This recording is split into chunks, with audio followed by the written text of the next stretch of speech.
Hello everyone, welcome back to another video. Today we're going to be doing a full in-depth guide on Syndra and hopefully give you absolutely everything you need to know in order to pick up and perform well in the champion. In case you're new to the channel, I'm a multi-rank 1 challenger mid laner on OCE. I also reached 1 KLP on Korea and I stream every day on Twitch, so I'll make sure to link that in the comment section below. There will also be timestamps in the description, so while I do encourage you to watch the whole thing, if there's something you're more interested in than others, feel free to jump to that in the description below. Syndra's identity is primarily as an anti-mage. You ideally want to pick her into other ranged mid laners because you'll be able to bully out the lane, and a lot of the time you'll be able to set up ganks onto them as well. The thing is though that Syndra, despite having such a strong laning phase, also scales incredibly well, which means that even if you don't win your lane or even if you don't get a good matchup, you still have some sort of win condition. On top of that, she is just very good at, a lot of what solo queue tests, which is she can fight early, she has gank set up, she's really good at any sort of like early skirmish, which is really nice because a lot of mages that scale, like Victor for example, don't have this. So that's really valuable. She does have some weaknesses though. She is immobile, which means that certain compositions or mid-jungle combos can definitely punish you. And there are some more difficult melee matchups, but something I've found with Syndra is that because she scales so well, a lot of these melee matchups, unless your opponent is really good, you'll easily be able to neutralize and just play to outscale, or sometimes you'll just be able to kill them anyway. So I think in that sense that Syndra is very one-trickable, and she is a champ that is going to be very rewarding. And a lot of her weaknesses, again, like those melee matchups or immobility, can be mitigated if you're, again, really good at the champ, or you kind of know how to play around it. Like, for example, I see a lot of weaker Syndras will be wasting their stuns or something instead of holding it when they need to. And even against some of these like engage comps, if you can hold your stun or wait for cooldowns to be used, you can get away with being immobile. And there's also different things you can do with kind of like your itemization and your runes to make sure that you can manage different matchups or manage different situations. So we'll go into all that. The TLDR is that Syndra is a great solo queue champion and definitely one worth putting a lot of time into. Syndra has a lot of viable different rune pages. I'd say she has 4 keystones that are going to see some regular use. So we'll go through them. There's maybe a niche 5th one, which I'll cover as well. So the first one is your basically range lane bully page. So if you're playing against another mage, especially one without sustain, you're probably going to look for something like this. So you're going to be taking Comet. Most of the time you'll go mana flow ban just because there isn't really anything else to use here. Syndra isn't super mana hungry, but again, like if you're going sorcery primary, neither of these are really very useful. Transcendence is normally the best of these 3. You can go absolute focus if you want an ever so slightly stronger laning phase, and it is also kind of good later on in the game when you get your Rabadons plus your passive spike, just in the sense that you'll be getting a lot of additional AP amplification. But I think overall that Transcendence is better. Syndra is a very good user of ability haste, so I like to take Transcendence pretty much always. Then down here in our bottom row, you can go Scorch or Gathering Storm, again, depending on lane and how likely it is to kill them. So we'll talk about some of the more scaling pages a bit later, where you probably will be going Gathering Storm, but I think if you are playing Comet and you are looking to bully your lane, it is important to take Scorch. One thing is with Comet is that you do need to make sure you kind of trade around it, like you need to ideally try and slow your opponent with W and allow the Comet to hit, or kind of time it with a stun. Obviously, if it does proc off a regular Q, it can still hit, but it is kind of important that you do something in order to help it hit. And then if you are playing this tree primary, I would recommend going Precision Secondary, and that's mainly so you can access Cutdown. Cutdown is really good just in general, like it scales very well and it will do a lot of damage throughout the game, but it's also really good in lane because most of the time in lane your opponent will be sitting above 60% health, so you just have a pretty much flat 8% damage increase to your laning phase, which is pretty insane. So Cutdown plus Scorch plus Comet is going to allow you to put a lot of pressure down on the lane. Legend Haste is also very good. This only gives ability haste to your basic abilities, but that's fine because you probably won't be using your ult on cooldown on Syndra anyway. And again, just having lower cooldowns means more Qs, more stuns, and stuff like that. It's really nice. You could go for Presence of Mind, I suppose, instead of Legend Haste, but you really don't need it. Like, you shouldn't have mana problems unless you're really mismanaging it, so I would recommend going for this. The other keystone you can take if you want to bully the lane is Airy, and this is very good against melees that don't have sustain, so against things like Talon or Echo, so these champs that aren't running, say, Fleet, D-Shield, Second Wind. The reason Airy is good against these champs is because you can proc it very often since they're short range, so you can get them with autos and stuff, and also a lot of melees tend to have dashes or higher move speed, so it's a bit harder to guarantee that the Comet hits. The thing is, though, you really don't want to take Airy into these melees that have tons of sustain, so like if you take Airy against something like Yone or Aurelia, it's going to be pretty useless because, like, Yone, for example, has, Fleet, D-Shield, Second Wind, Vamp Scepter, and unless you get a kill against someone that is kind of misplaying the early game, it should just be impossible to actually poke them out. and it just kind of ends up that you don't really have a keystone. So we'll want to run something else against those, which we'll talk about. But basically, TLDR so far is Comet into range that you can bully, and Airy into the low sustain melee champs. Another keystone you might want to think about sometimes is Electrocute. So the thing with Electrocute is the keystone itself is very good. So it's quite nice in matchups where you can't trade that often, and it's also really, really good for skirmishing, and it scales pretty well. The biggest downside of Electrocute is that the domination tree itself is a lot weaker than your alternatives. Like sorcery tree is just better overall. It's got much better options. So even though Electrocute is, again, a good keystone, I think the tree itself is kind of mediocre. But if you want to try and like play for a level 6 all in, or you really want just like stronger skirmishing power and you just don't think you can poke your opponent out or whatever, then Electrocute can be good. Alongside it, you probably want to take Taste of Blood for extra sustain. Syndra can't really use either of these that well. I guess you could take Cheap Shot if you really thought the sustain didn't do anything for you, but I'd probably go for that.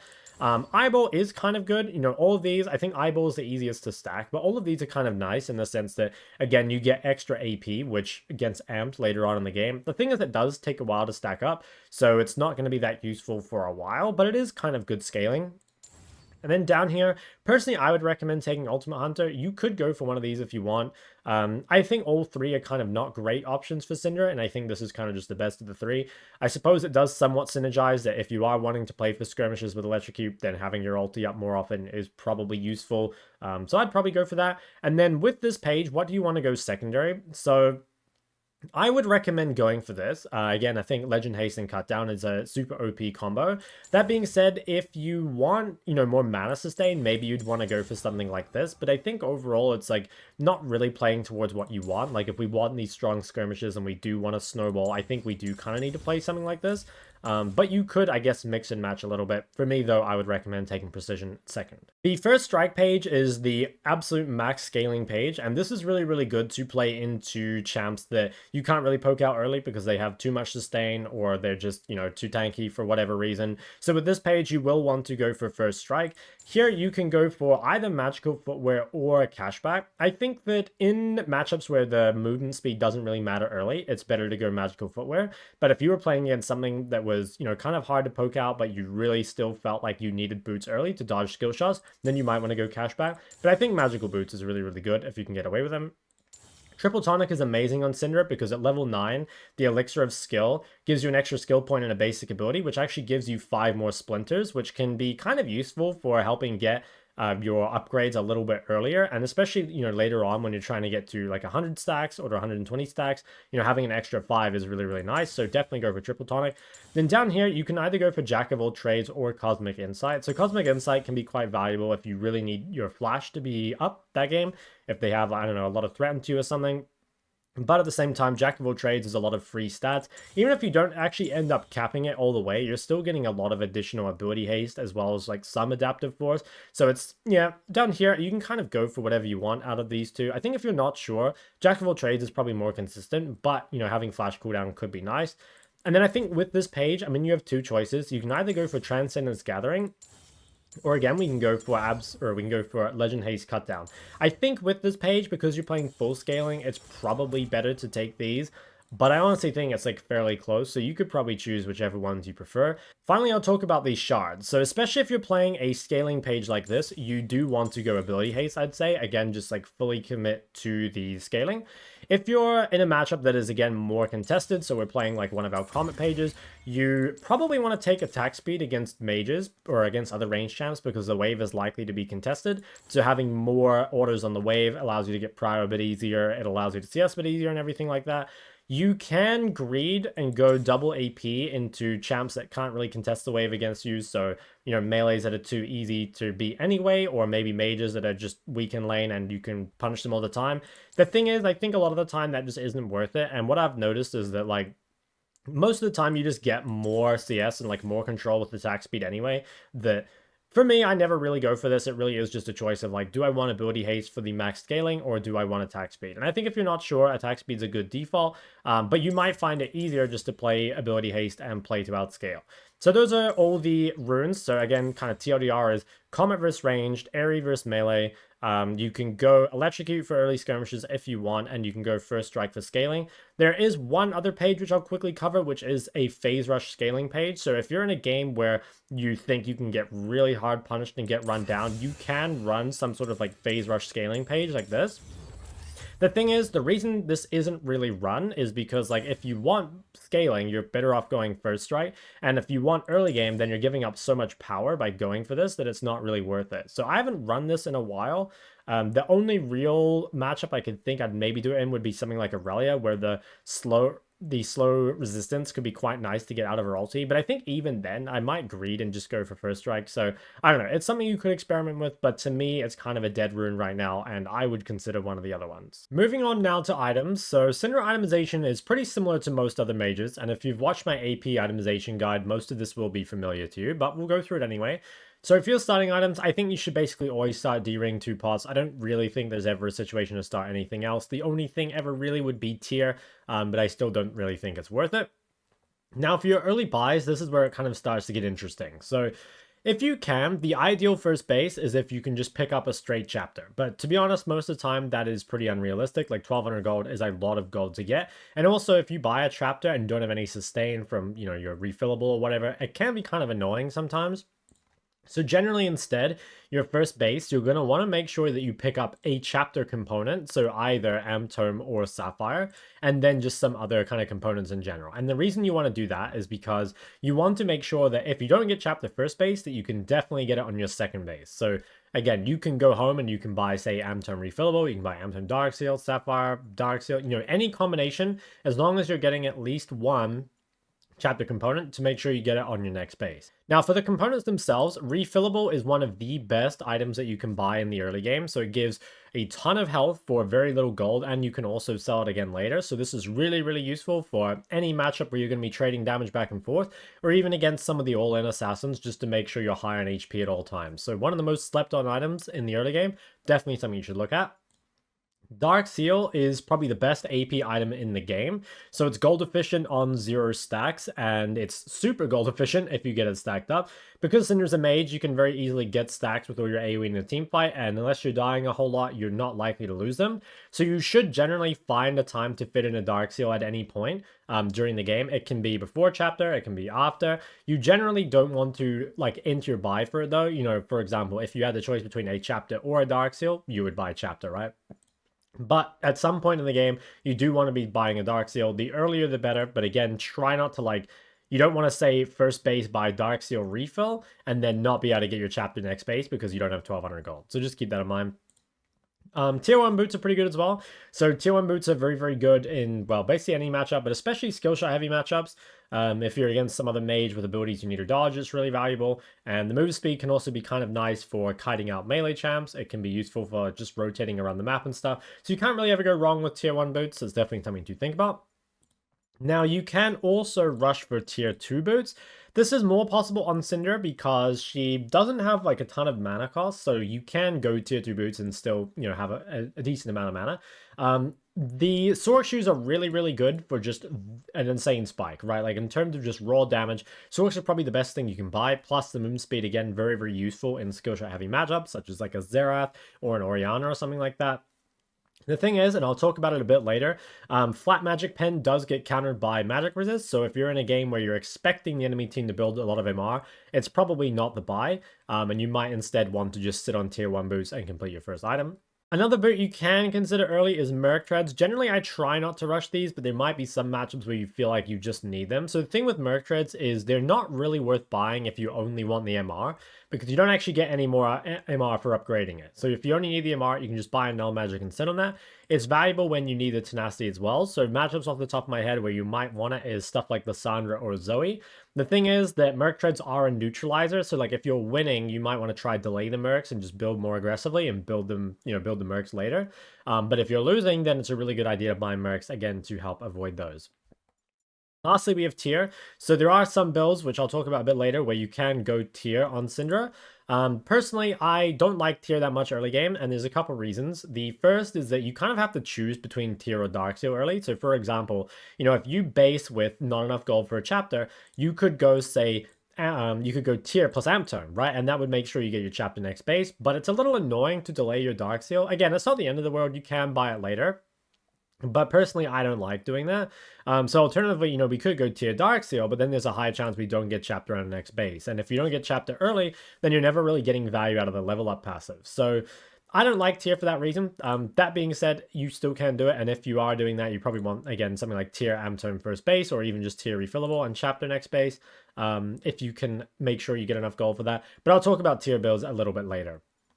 Now, for our boot options, I kind of, mentioned some of them before. Sork shoes are really, really good if you're either solo AP or you're expecting the enemy team not to build magic resist. The reason for that is that flat magic pen is countered by resist. So, for example, if your opponent has 100 MR, then reducing that by 15 is very, very little, right? Whereas if your opponent has 40 MR, reducing that by 15 is a huge amount. So in that sense, you kind of want Sorks, again, if you're solo AP, because that means that the enemy team shouldn't build MR, or if they're a team that just can't really build it. And sometimes in lower elos, you can get away with it anyway, they don't actually build a lot of MR. One other thing is that there is a sort of niche case where even if you expect them to build MR, you could still build Sorks just for the early spike, right? So even though they're going to fall off because they will build MR, it's probably still the best item you could buy in the early game. So if you want to snowball, Sork shoots are probably the item for you. If you're not solo AP or you are expecting them to build MR, then Lucidity Boots are your go-to. I mean, there's nothing really wrong with them. They just give ability haste, and that's super solid on Syndra. Summoner spell haste can be nice as well, and they're a little bit cheaper. Generally, I wouldn't build these before my first item, though. Again, they're not as much of an early spike. Ability haste in the early game is... You're a bit mana-gated still a little bit, so I prefer to just complete my full item and sit on tier 1 boots if I want to go CDR boots. And finally, Mercs. Yeah, against comps that can really punish you with their CC. So we mentioned some mid laners like Zoe and Lysandra before. There's also some combos, for example, if the enemy team had I don't know, Lilia, Ashe, Leona, that would probably be a pretty good game to go Mercs. So your standard build as an AP looks something like this. You're going to go your chapter item. Most of the time, this will be Ludens. It can be Seras, which I'll talk about in a sec. You'll go your boots of choice, and then a situational second item. So the one I've got here is Liandry, but this is a truly situational slot. It can be Liandry, it can be Shadow Flame, Cosmic, just anything. It can even be Deathcap, and I will talk about when to do this. But just know that the second slot is situational. Then after that, you'll almost always want to pick up Deathcap. The only reason you wouldn't is if they have a lot of magic resist, so you would instead buy your Crypt Bloom third and then your Deathcap fourth.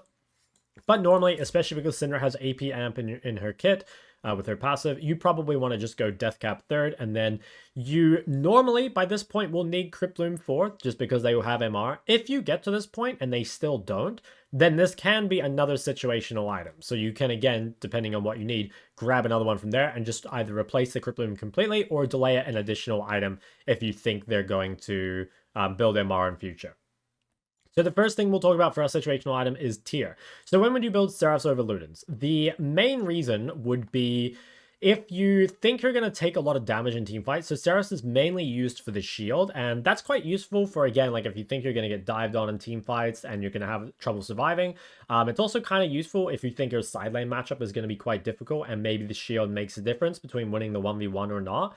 I think generally, though, a lot of the time, if you're going Seraphs, you can kind of solve that just by, itemizing a bit safer, in your second slot, or just by positioning a little bit better. So I'm not a huge fan of Seraphs, but that's why you would use it, basically. Now we have a whole ton of situational second items, or, again, it can be a situational last item as well. That's actually something I forgot to mention, is this last slot is situational as well. Once you've got this core of Deathcap and Crypt Bloom, this last slot is situational as well. Can be Azonius, can be whatever we need. So for the situational items, normally, if you're solo AP, again, not expecting them to build MR, Shadow Flame will be the best second item. And the reason for that is that Shadow Flame is super, super strong because of the flat magic pen. And it allows, if you have something like Ludens, Source, Shadow Flame, that's the most possible damage you can do on 2 items. The thing is, though, it should be hard to do this because, again, magic resist is so abundant in this game and so strong that it's hard to do this unless you're literally solo AP and they're not going to build any MR whatsoever.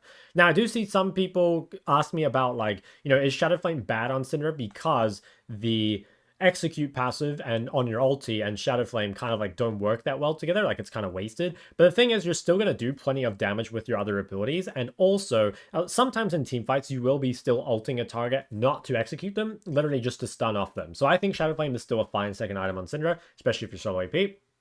Other situational second items you can consider, Liandry and Cosmic are both pretty good. So Liandry is very good because, it gives you health. It just gives like a lot of DPS in general. It's very, very good against tankier targets, especially because there's a lot of Warmog supports at the moment. To be honest though, like your default second item, I mean, it can be Liandry, but it can also be Cosmic. So Cosmic's really good as well. Like a lot of ability haste and movement speed is really, really nice for Syndra. So you can definitely go for Cosmic instead of Liandry, and that's super solid. In fact, it might even be better on average. The thing is, I guess the things I don't like about Cosmic is I really don't like the build path. Like I think the Cosmic build path is very, very weak. But it is really, really good when you complete it. So that's kind of nice. Other situational second items that you could build in this slot are Zhonya's and Banshee. So if they're really heavy on AD or they're really heavy on AP, or there's like a specific ability you need to counter, like for example, Zhonya's is quite good against Zed ult. It can also be kind of good against like Karthus ult. Just stuff like that. Vi ult is another one. Banshee, I think the shield is like kind of a bait a lot of the time. Banshee, I think, is more just built for the magic resist. Again, if they're really heavy on AP, especially if they're building flat magic pen, like if they're going Storks and Shadow Flames and stuff, that can be really, really good. You can also go Deathcap second on Syndra. So if you have high Darksteel stacks and you have like Gathering Storm or Eyeball, or even if you're just snowballing and you have lots of stacks early, Deathcap second can be good. So you would completely get rid of this item and you would just slot in your Deathcap. And that is a pretty good option. The thing is, it's hard to do this because, you might not have extra AP on your Darksteel every game. And also getting 1250 gold every base in the mid game is quite hard. But if you're winning, if you're snowballing, that's a lot more achievable. So Deathcap second, if you can do it, basically, is really, really good. But it's hard to actually pull that off every game. You can upgrade your Medjais to Darksteel, or sorry, you can upgrade your Darksteel to Medjais. The thing is, I don't do this a lot. The thing is, even though, well, Darksteel is more gold efficient than Medjais, but, Medjais obviously gives more AP total, but it's less efficient. The thing is, if you lose your Medjais, they become completely useless, whereas if you lose your Darksteel stacks, it's still completely fine. So you only really upgrade to Medjais if you know basically that you're not going to die or there's like no threat onto you, or you can upgrade it ultra late game when you've already completed all your core items and you just have kind of like gold left over. But I would generally stay away from Medjais if you're playing in a mobile champ like Syndra. You can also go Oblivion Orb for Healing Cut if you really need it. The thing is, I think Healing Cut in general is kind of a bait. I think most of the time it just delays your core items and then you end up doing less damage as a result. So I tend not to go Oblivion Orb, but I suppose if they had a team of literally like full healing and stuff, you could buy it. I think something worth doing though is when you do buy Oblivion Orb, make sure before the game ends, you check how much healing it's actually reduced. Because a lot of the time you'll be surprised and it'll have reduced a lot less than you think. So yeah, be careful buying anti-heal. I think it's kind of fake. And then the last thing is, should you go Crypt Bloom or Void? I think it should almost always be Crypt Bloom. I think the ability haste is much more valuable than the extra AP and the extra magic pen. That being said, maybe if you're against like a one target you really need to one shot, like a Cogmore that has like, I don't know, Wits End, Terminus, Jack Show or something, and he's just got tons of MR, he's the only target you care about, it's not really about CDR and you just want to one shot him, that would probably be an opportunity to go Void stuff. But I do think Crypt Bloom generally should be the play. Also, because Syndra has a lot of AP, the heal on Crypt Bloom, it does have an AP ratio, so later on in the game for Syndra, it will be healing a lot. So I generally go for that. And again, most of the time, at least in high lows, you will need a Crypt Bloom or a Void in your full build because people will build MR. But if you're in a low elo game and people aren't building MR, or even if you're a high low game and they're not building MR, you can just drop this completely and just, again, build another situational second item depending on what you need. Summoners on Syndra are super basic. You're always going to be running Flash TP. You need Flash for your immobility, and TP is also just the most important summoner for mid lane. It also helps in the side lane a lot. The only reason not to run TP, honestly, is if you don't know how to use it, in which case you could probably play something like Ignite and try kill your lane. That being said, I really, really recommend you learn how to use TP. I do have a video on my channel called, how to use TP, and I would watch that if you're confused because it is the most OP summon by far for mid lane and pretty much a requirement at any high level play. Now I'll go through and explain all of Syndra's abilities as well as which order to max them in. So we'll start off by talking about the passive. So Syndra's passive, you get these stacks, and you get these stacks either 5 every time you put a point in an ability, so essentially every time you level up. You also get 1 splinter for cannon creeps, and you get another splinter when you damage an enemy with 2 abilities within 4 seconds. So that's basically going to be if you do some combo like this, like let's say we hit them with a Q and a W, you will gain 1 stack, as you can see there. And now you actually do also gain a little bit of mana when you hit your target with a couple abilities, which is kind of nice because it's going to help make up for, if you aren't taking mana flow band or something, it's going to make sure that you can continue to harass and not actually run at them. So it's very, very useful. For the most part, you can kind of just like forget about this and it will sort of happen automatically. But if you can, make sure to, again, try and hit your opponent with multiple abilities within that window in order to get the stack. That is kind of valuable. So for the Q itself, the Q is a circle skill shot. Which is, it can be hard to hit if your opponent is got a lot of movement speed, but generally, like, you want to try and time it when they go to last hit a creep or something, and that can be really useful. As you can see here, it remains for 6 seconds, and your other ability to interact with it, which we'll see in a second. So as you can see pretty clearly here, short delay, and then creates this. Our next ability here, the W, is a point and click ability, which allows you to pick up either one of your Qs, or a creep, or a non-epic monster, so essentially any jungle creep that's not a Baron or a Dragon, and then you can hold it for a bit and recast it. This deals damage and slows the target. So for example, we can pick this Q up and drop it on this and deal some damage. We can also pick up the Scuttle Crab and throw that and it'll do the same thing.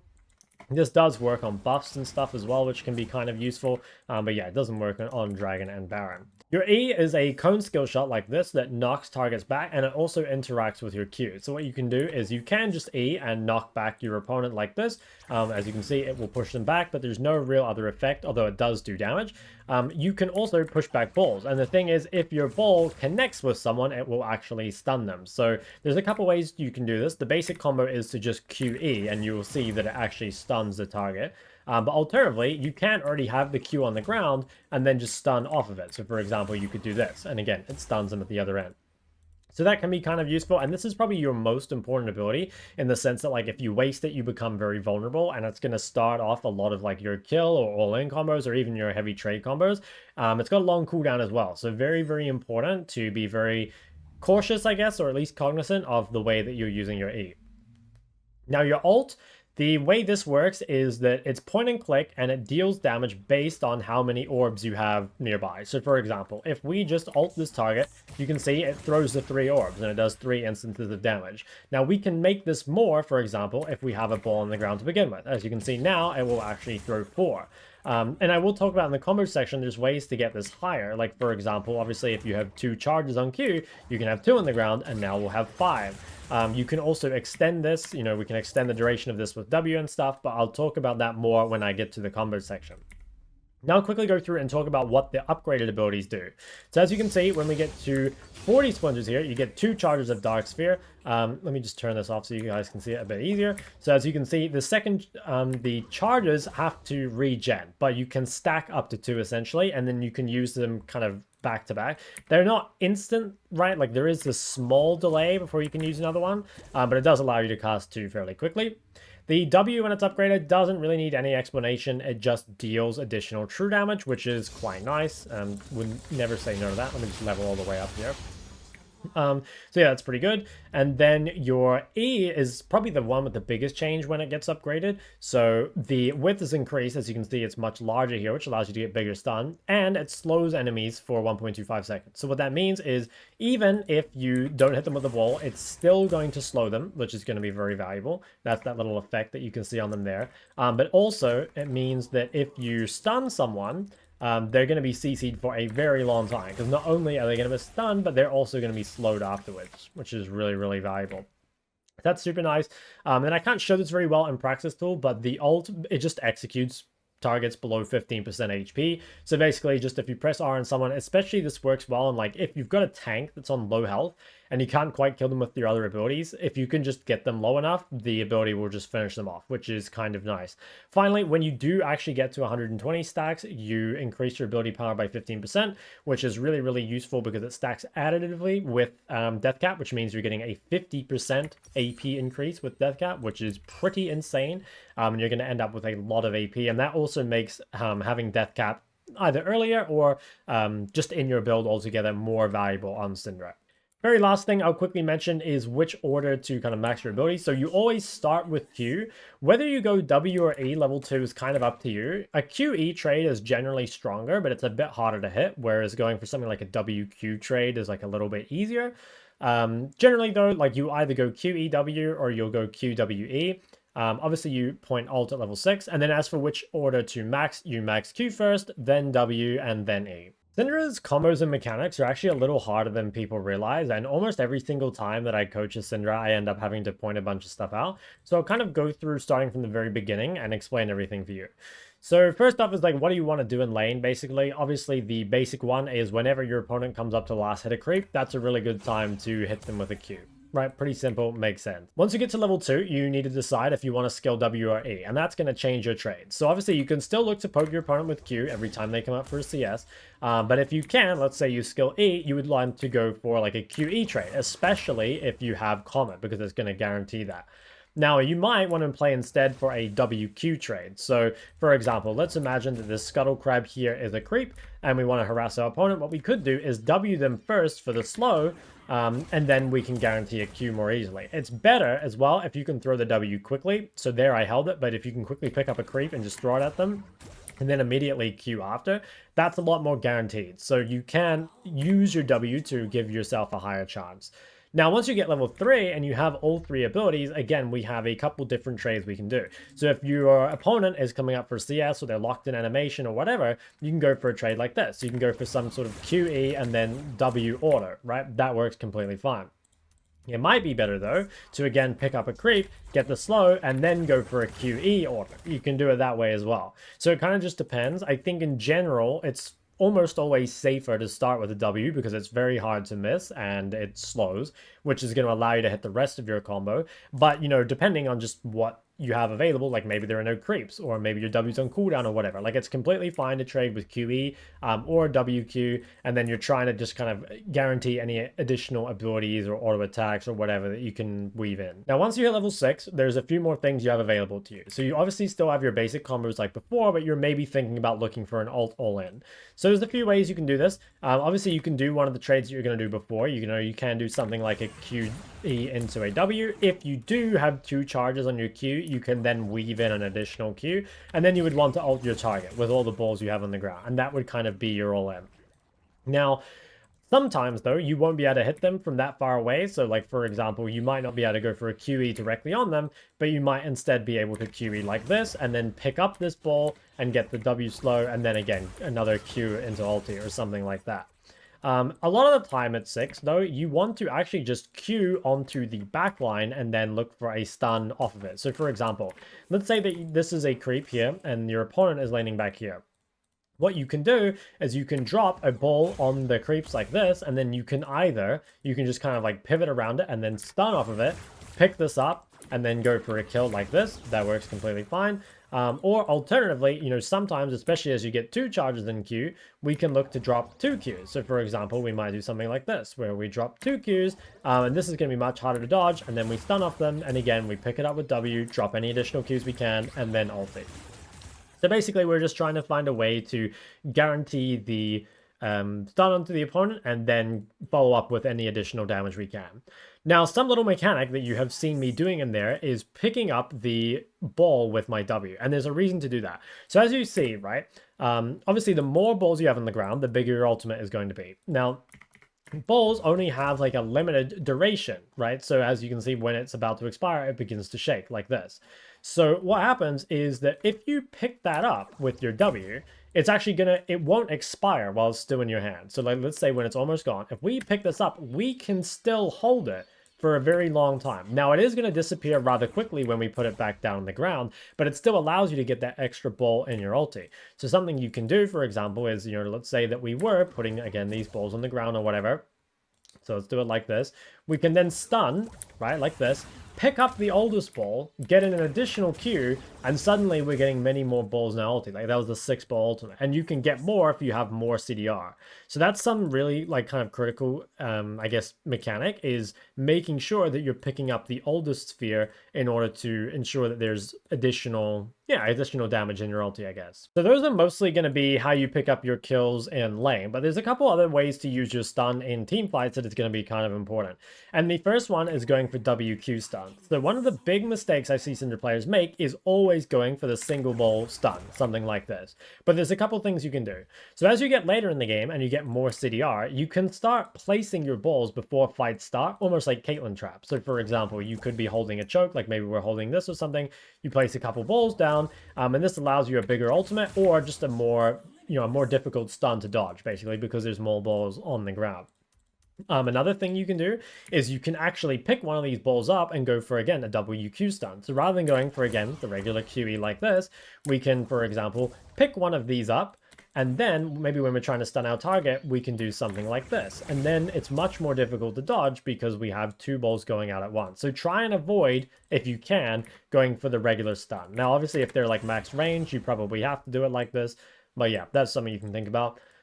Another way is if there's like a lot of targets here, for example, you can actually ult the frontliner just to make sure you have more balls on the ground. So for example, let's say that there's a bunch of people back here. What we could do is we could just quickly ult this target, and then when all these balls get on the ground, we can stun like this. And that allows you to get a much bigger stun. And this is like a really, really good way to use your ulti in team fights. And actually, I would say it's probably the best way to use your stun in team fights generally. Like obviously, if you can flash ult to carry or something, you should. If you can hit squishies with it, again, you should. But it's completely fine to go for a big stun like that, and that works really, really well. Another mistake I see a lot of Syndra players make is not holding an additional ball with their W before they come to a team fight. So like, let's say you come to a team fight like this, right? Like there's a team fight happening. If you show up like this, even if you go for a WQ stun, right? Like that's still good. But as you can see, we have no extra ult charges and we can only go for a 5-ball stun like this. But one thing you can do is you can actually kind of prep this fight by holding a ball as you come to the fight. So what you would do is you'd be on your way like this. You would drop a Q back here, and that allows this to start regenning. Pick this up, and then we go for our WQ stun. And as you can see, we have an additional charge, and then we ulti. So that allows you to get one additional ball in your ultimate, which can make the difference between getting a kill or not. And even if you didn't use it for that, again, we could just use it for an extra ball in our stun, right? Like, let's drop it back here. Let's do the same thing again. We pick this one up. It's completely fine. Maybe we WQ like this, and then we drop an additional ball, and then we stun, right? And that would be better as well. So basically, most of the Syndra combos come down to finding a way to kind of get the extra ball or increase the duration with W, or again, finding ways to guarantee stun, either by ulting first or with QWs or dropping lots of balls on the ground, everything like that. Another tip that can be kind of useful is you can actually check vision in bushes with your W. So for example, we can just throw our W here and it does give some vision, which can be kind of useful just for a moment. Obviously, if you have Comet as well, that can be an indicator too. Even if you just like cue a bush like that, it can be a helpful way to know. Now we're going to take a look at some Syndra laning phases. So this is a game I took from my stream that I played in Korea Master. It's Syndra versus Lysandra, and this is a good example of kind of how mage versus mage goes. So as you can see, I come up to the wave early, and I try and get some autos on it. That's to start securing push. That's going to mean that you can get level 2 first and level 3 first. Now, you can fish for random queues like that, but generally you want to time it for when they come up for CS, just because it is a little harder to guarantee if you just throw it out randomly. So you can see here, I kind of wait to when I think she is going to either harass me or go for a creep or whatever, and that's when I tend to go for harass. And a lot of Syndra's laning phase skill does come down to just how many Qs you can hit, right? Like it's a very dodgeable ability, and especially in high elos or when people are playing on low ping, you're going to find that it is, much more difficult to reliably hit them with it. Now I go for E here with level 2 first, and as you can see, I wait a bit before committing it to kind of see if she's juking, back and forth or where she's going to go, and then I go for it. So again, really trying to make sure that you can get that down. Now, ideally, you would try and harass your opponent under turret after you crash the wave. If you're scared, then it's a good idea to ward before you crash this wave, just to make sure that you do have the opportunity to punish under turret, because Syndra is one of the better champs at punishing under turret, so that's always something that you should try and strive for. But again, if they have really good gankers, then be careful. So you can see, again, just like harassing whenever I can. I go for W at level 3, and then I'll probably pick up this ball you can hold it to zone a little bit and then wait for them to come up for a creep, and then you can use that to deny the creep with what I did there. Or you can just throw it out instantly and then try follow up with your QE. And you can see that like I don't just throw out QE the moment it comes up, because, you know, again, if you miss your E, it's a really long cooldown, so you've got to make sure that it hits. But yeah, it's pretty much just going to be the same thing over and over here. It's I think most of the pre-6 is fairly straightforward of just trying to hit as many abilities as you can. You can see that I'm really trying to, the ward just expired, but I was really heavily hugging towards my vision. And here I think I know in game that the enemy jungler is topside, so I know that I can always lean to bot. But you'd want to be very careful here. Like if you didn't know where the jungler was and you didn't have any vision around you, then you need to be quite careful being this far up in the lane. But because I know where their jungler is, I believe like we saw them start bot side, it's completely fine for me to just hug here towards bot. But it is probably a better idea if you at some point here drop a ward. And I do have, if you guys have ever watched my warding guide, I talk about kind of some of the consistent times to ward, and that'll help you a lot if you are playing an aggressive laner like Syndra. So we can probably skip forward a bit here. I go for, so I actually did go for tier this game. And I kind of broke my own rule of, you know, not going for a chapter component. And honestly, I would say it was a mistake. I think I should have bought a chapter component on this base. But anyway, let's go to this. So we TP back. I get my refillable. I have a lot of strong early items, and I have a big item advantage over your opponent. So like once you get to this point where you do just like have more items than your opponent, you can force trades a little bit easier, and you should try and extend the lead further, either by, you know, CS lead, hitting plates, you know, taking turret, whatever, like is gonna allow you to snowball. You can roam as well, but I mean, here at least, like I don't have any vision, or sorry, I don't have any boots. So even though I have vision and stuff and like could maybe roam, like it is going to be hard. So that's, I guess it's something to be careful of. It's not to say that you can't roam though, because Syndra is very good actually like in the roam, you know, like she has CC, she has a lot of burst and stuff. But it's just, yeah, be like a little careful of like running around the map. You don't want to full commit to other lanes normally, but you can just go and like fight in river or whatever. You can see here I try and get my vision down before I continue to play aggressive. That's pretty important again, because especially against something like Lissandra, you are very gankable. And so it's very, very important that like you use the fact that you win 1v1 in order to set yourself up so you can't really be ganked, right? Like if you look at the vision right now, even though Lissandra has insane gank setup, and even though Syndra is like extremely immobile, there isn't really a way to gank because there's just so much vision around mid. So that's something you have to kind of like set up for yourself. Again, if you can kind of get that yellow ward plus pink ward combo that I've placed, that should protect you from just about everything. And that's going to be, again, very, very important, because you really want to be able to play aggressive and like punish your opponent, you know, basically whenever you can. So here, you know, I'm trying to look aggressively. I am trying to find an ulti. Obviously, she does have ult, so it's like pretty difficult for me to do so. You can see Draven there, even warded for me. That's kind of nice. That doesn't normally happen, by the way. I'll say that. Did want to stun off the ball on the ground there, was a bit too slow, and it actually timed out. But you can see just over and over, like making my opponent bleed CS under turret. I can hit plates whenever possible. And if you can just continue to force them into like bad resets or whatever, that's going to be really, really good. And you're just going to get further ahead. I'll show you a real quick example from a game that has more kill threats. So a lot of the pre-6 was very similar in this matchup, but post-6, I know that I can definitely kill Cassio. So even though obviously I am playing to, you know, try and take plates and stuff from her, there also is kill threat when I have my ulti. So you'll see here again, trying to make sure that I'm pushing in waves. I want to be making it difficult for them to see us on the turret. If possible, I want to be attacking the plates. And it's very important, especially again, once you have this vision set up, that you do try and like pepper your opponent under turret as much as possible. It's kind of a random skirmish here. I don't actually remember how this goes. We'll have a quick look. Doesn't look like anything really amounts to it, but yeah, cast lost wave mid. I guess I can probably skip through a little bit. Okay, yeah, so I come back to mid and I'm starting to punish. At this point, Cass is probably in kill range, right? Generally, Syndra can kill people from half HP if she lands a stun. So what we're thinking about here is really finding a way to, again, land the stun and then close the distance. And you can see Cass is doing what she can to make sure with her Q and W that I'm unable to do that. But you'll see that if your opponent is staying this low in health, it is really just a matter of time until they end up dying. If you can get just a little bit closer to them and hit a stun, they will be gone. So now that I've gotten her bone plating out, I'm really trying to look for a kill.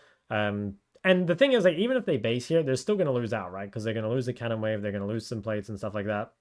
Lee's got to come spending time coming to cover. So this is kind of your ideal situation as Syndra, where there really isn't a whole lot the enemy mid laner can do. And then what you can do is you can dip into fog if you want a little bit. It can sometimes make people walk up a little more aggressively. So like see here, I back away a little bit, and then Casu foolishly thinks she can walk back up, and so I just go for a max range stun. That allows us to get the W, another Q, an auto, and an ult. So yeah, obviously like every game is a little different, like in terms of how you're going to pick up your kills, but those are kind of the things you're looking for in the range versus range. Is ideally you're just playing for the CS lead and the plates. If you get anything additional in like gank setup or actual solo kills, that's super valuable. This game here is another example I took from my stream. So this is a Syndra versus Yone matchup, which is pretty bad for Syndra because he has too much sustain for you to actually be able to poke him out.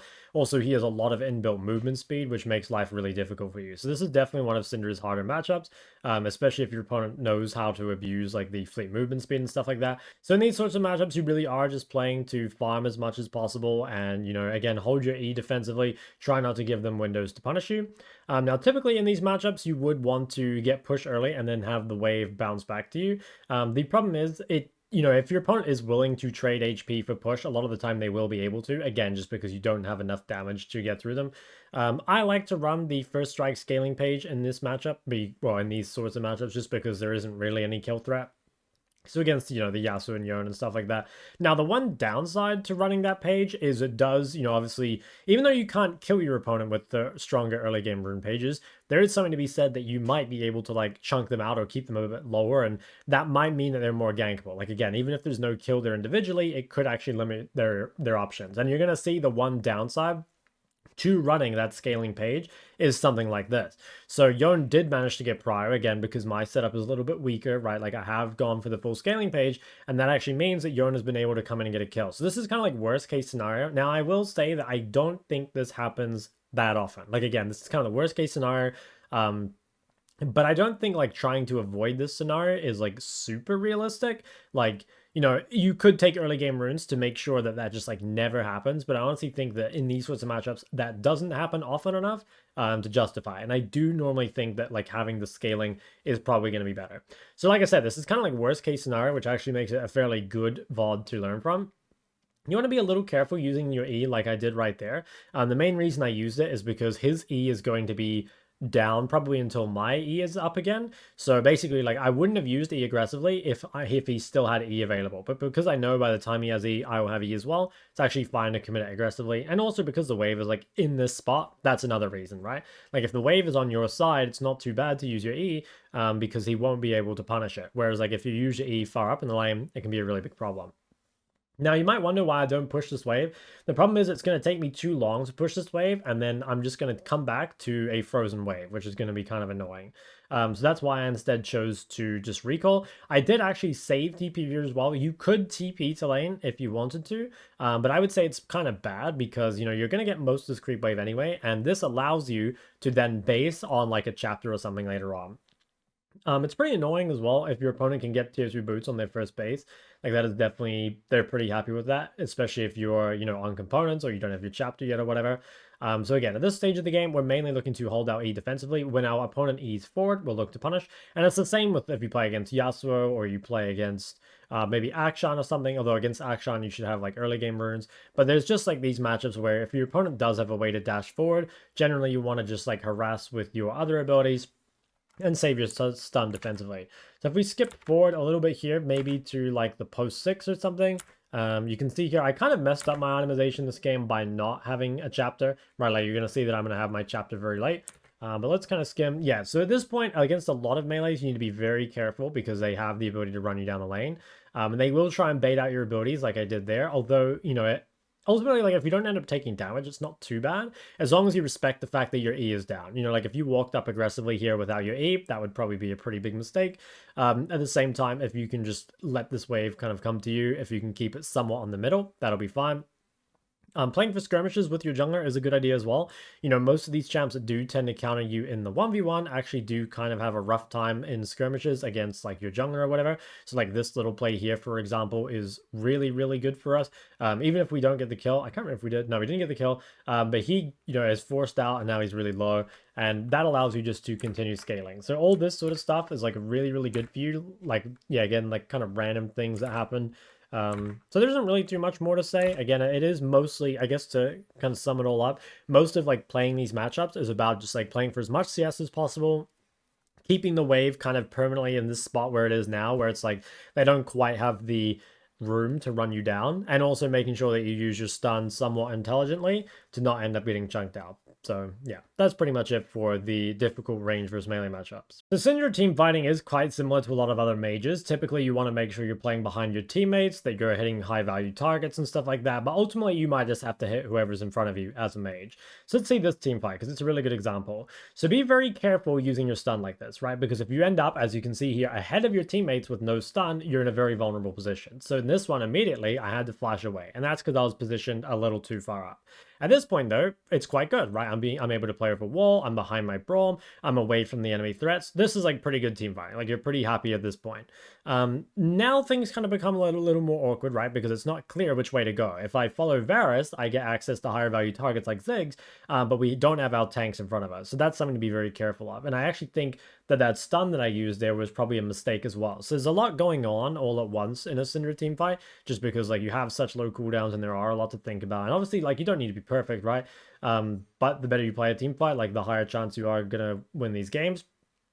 Here you can see that even though I was pretty low, I was still willing to play aggro since I had my stun. Like if Udyr walks forward, I can still stun my way off Varus, which is quite good.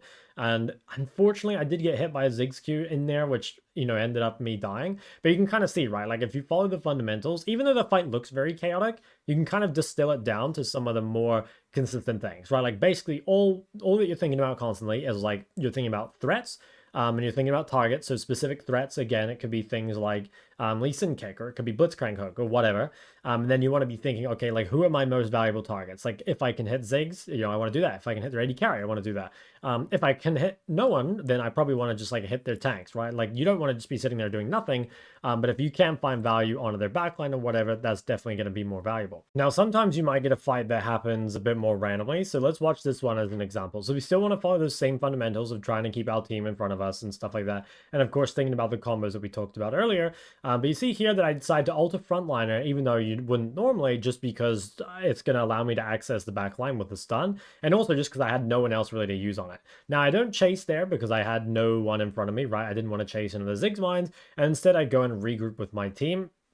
At this point, again, it becomes quite dangerous because now I have no teammates in front of me. But once Rengar spots them out for me, now I can kind of come through and start looking for kills again. So basically, like, you know, obviously it's much better if you just have like a regular front to back team fight. But there will sometimes be fights like this that happen like sort of chaotically or sort of randomly.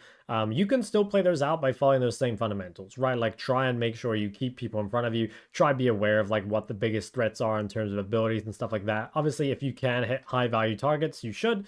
But ultimately, just like making sure you're getting all your CC and stuff out is going to be very valuable as well. I'll quickly show you two more team fight examples. So the first one is going to be a super simple, basically like perfect team fight. So here you can see I start the fight really far behind my team. All their threats are immediately used onto my front line. At no point here am I really in danger, so I decide to flash forward and ult the Lee. So obviously this sort of fight, it's kind of rare, right? When you've literally just showed up to the fight and there's nothing else that they can do to you. They've already used like literally everything. You've got a numbers advantage and all that. That's basically like your perfect team fight. But that's not going to happen all the time. So again, like if you get stuff like that, that's great. And that's kind of like the image you should have in your mind of like what a perfect Syndra fight should look like.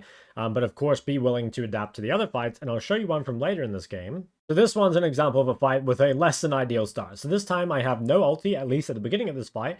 And I also don't have flash. So this is going to be a lot more difficult to position, especially once my teammates go over the wall. And you'll see this turns into just absolute chaos. So I'm trying to finish the Baron. It ends up that the enemy TF comes through and smites it with Spellbook.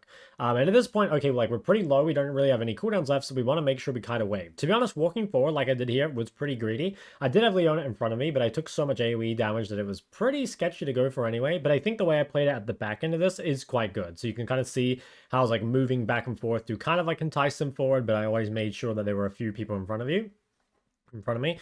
Basically, I guess, again, to kind of summarize everything we've talked about so far, you're really just constantly thinking about, like, do you have your stun up? Are there threats onto you? Like, do you lack flash, or do they have specific abilities that you need to be careful of? And always be kind of like evaluating and updating your target prior. If there ever is people that come into your range that are squishy or are valuable, hit them. Otherwise, just continue to drop your cooldowns on whoever's in front of you. But this is what I think of the Syndra matchups. I think the most difficult matchups tend to be gank setup assassins, things like Fizz or LeBlanc, or the champions that have a combination of a lot of movement speed and sustain, so stuff like Yone, Yasuo, and Aurelia. I will say, though, that there are some matchups up here that are, even though they're actually favored to the opponent on the high level, I would say are actually easier for Syndra to play. Like, I would assume that in lower elos, that Syndra actually beats Yone, probably up until around at least Diamond. And I think LeBlanc is probably the same, but I do think as you go higher and higher, those matchups become more difficult and more difficult. Other things on this list, I mean, I think there are a lot that are kind of like good early but might be bad later on. So like a good example would be something like Sylas. Like, I think you beat Sylas 1v1. That being said, he has really good gank setup, so you need to be very careful of the ganks itself, and side laning against Sylas can be kind of difficult. So this, a few champs like that, Cassidy being another one. Generally, though, Syndra has favorable matchups into almost every ranged mage or AD carry mid. And there are some mages down here that are, again, quite easy. One of the most important things for Syndra matchups is knowing if you need to hold E or not. So a good example would be something like Asol. So when you play against Asol, what you're meant to do is you're meant to harass with Q and W and everything, but you always hold E until after he's committed his W forward, and then you stun him out of it, or if you know that he's too low or whatever to W forward. If you waste your stun in this matchup, and then you give Asol the window to run you down, this matchup is suddenly actually going to be quite hard. But if you do that, it's quite easy. And there's a lot of matchups like that. Tristan is another one where if you're wasting stun, Trist will actually just beat you. But if you know how to use it correctly, you should win.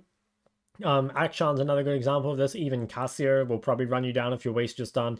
So just realize that in a lot of matchups where your opponent does want to chase you down, it can be better just to hold your stun for threat and not actually invest it. So yeah, this is basically my overall opinion on them. But if you have any questions about them, please leave them in the comment section below. I'll also say that if you check the description, my Syndra guide on MOBA Fire has a bunch of descriptions for each matchup, so you might want to check that out as well. So guys, that's going to be absolutely everything for my Season 14 Syndra guide. If you do want more things to check out, obviously you can come to my Twitch. I play a lot of Syndra, twitch.tv/ShokLol. I also, again, have a guide on MOBA Fire with a bunch of matchups and stuff, which will be linked in the description.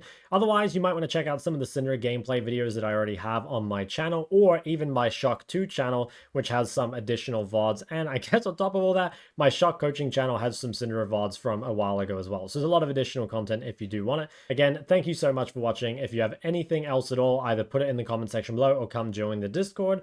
Otherwise, thank you so much, guys, and I'll see you in the next one.